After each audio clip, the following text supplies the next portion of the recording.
Welcome to All Grown Up Now, Tales of a Checkered Past. I'm Kenneth D. King, podcasting from my studio near Union Square in New York City. This podcast is an evolution of the tale, All Grown Up Now, A Friendship in 3 Acts. This is Season 2, and it's called Tales of a Checkered Past. It's a collection of short stories from my salad days on up to the present. In each podcast, another self-contained story will be presented. These podcasts will be broadcast bi-weekly, so you get 2 a month. Enjoy.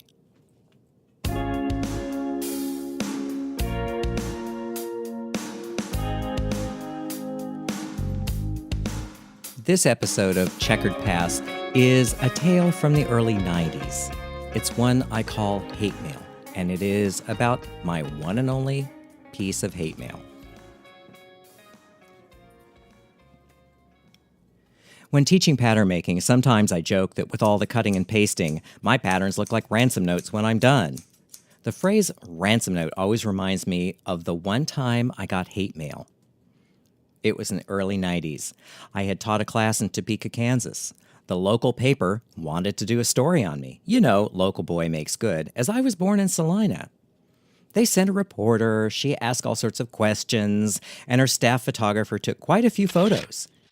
There was one photo they took, me with bleached hair and loads of jewelry, posing between 2 mannequins, hugging them and looking fabulous, hamming it up for the camera. In a word, gay. The article ran in the paper while I was there, and I was well pleased. They covered all the major points, the rich and famous people who owned my work, the work in museum collections, the TV sewing show on PBS, my first book going into production, and it was nice to get some recognition in my birthplace, where my family of origin would see it. After that gig, I went back home to San Francisco. About a week later, I received an envelope in the mail from Westboro Baptist Church. The name rang a bell with me. We in San Francisco had heard it. For those not familiar, this church consisted mainly of family members of one Fred Phelps. Can we say cult? In the early 1990s, they mainly protested at the funerals of AIDS victims, carrying hand-painted signs that read, "God hates fags."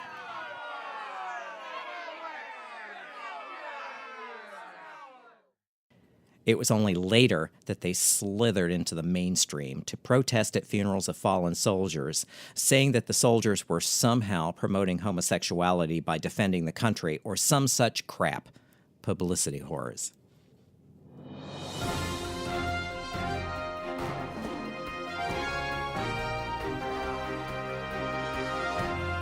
As an aside, it has been my observation that Fred focused way too much on homosexuality, especially what we supposedly got up to in bed.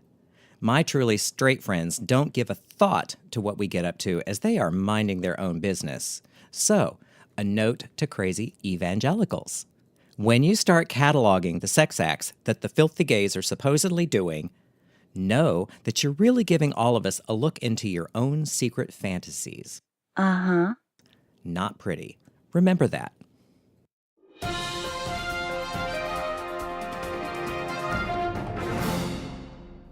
But back to the story.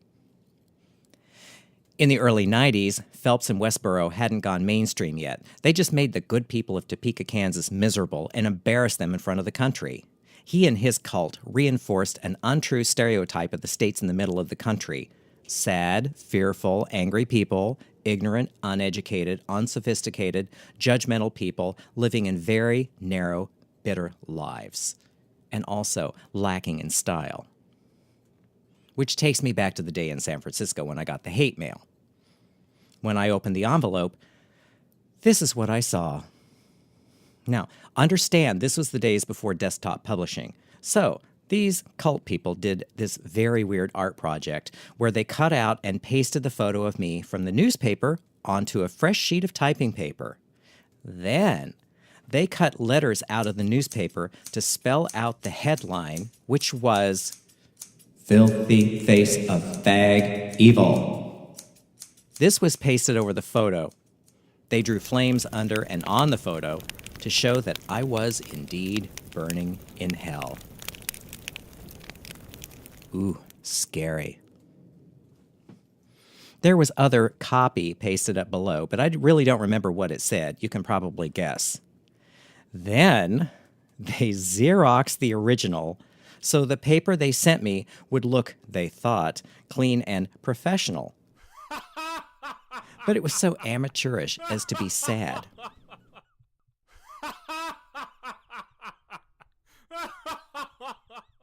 Filthy face of fag evil. Now, I was annoyed because I had washed my face that day and even moisturized and shaved in preparation for that photo shoot. So this was my first hate mail, and happily the only one so far. I was torn. Hate mail meant that I was a celebrity of sorts. But from these clowns, it was a bit of a come down. Later, my friend Norma, who is a metaphysician, came over to visit, and I showed it to her. She asked if she could have it. Why, I asked.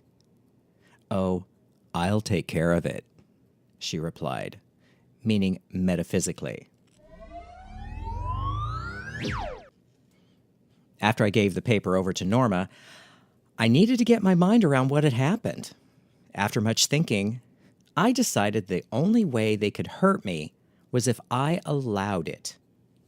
I had a good life, did work I enjoyed, had good friends, and was regarded myself as a success. And success and a good life are the best revenge.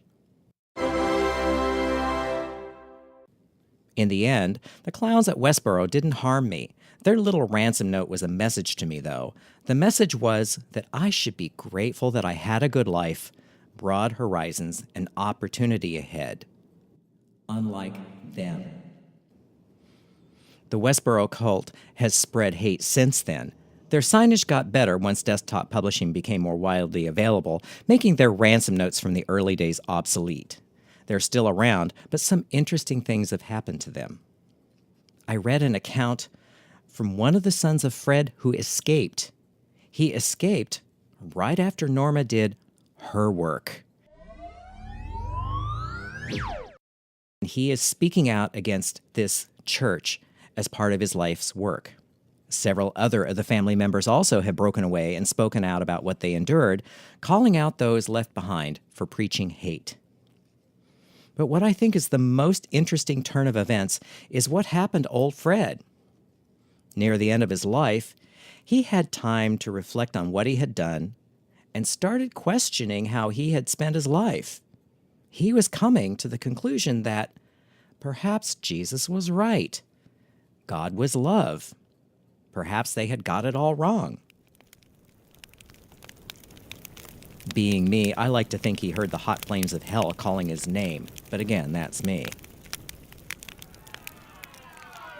The rest of the cult decided he was preaching heresy and excommunicated him from his own church. And that's how he died, excommunicated. There's a lesson here.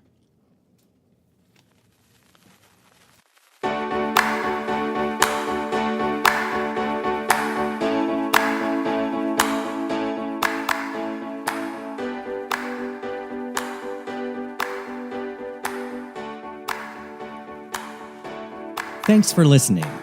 You can get the audiobook All Grown Up Now on iTunes, Audible, and Amazon, or from my website, allgrownupnow.com. You can subscribe to the podcast on iTunes, SoundCloud, Stitcher, Spotify, and Google Play.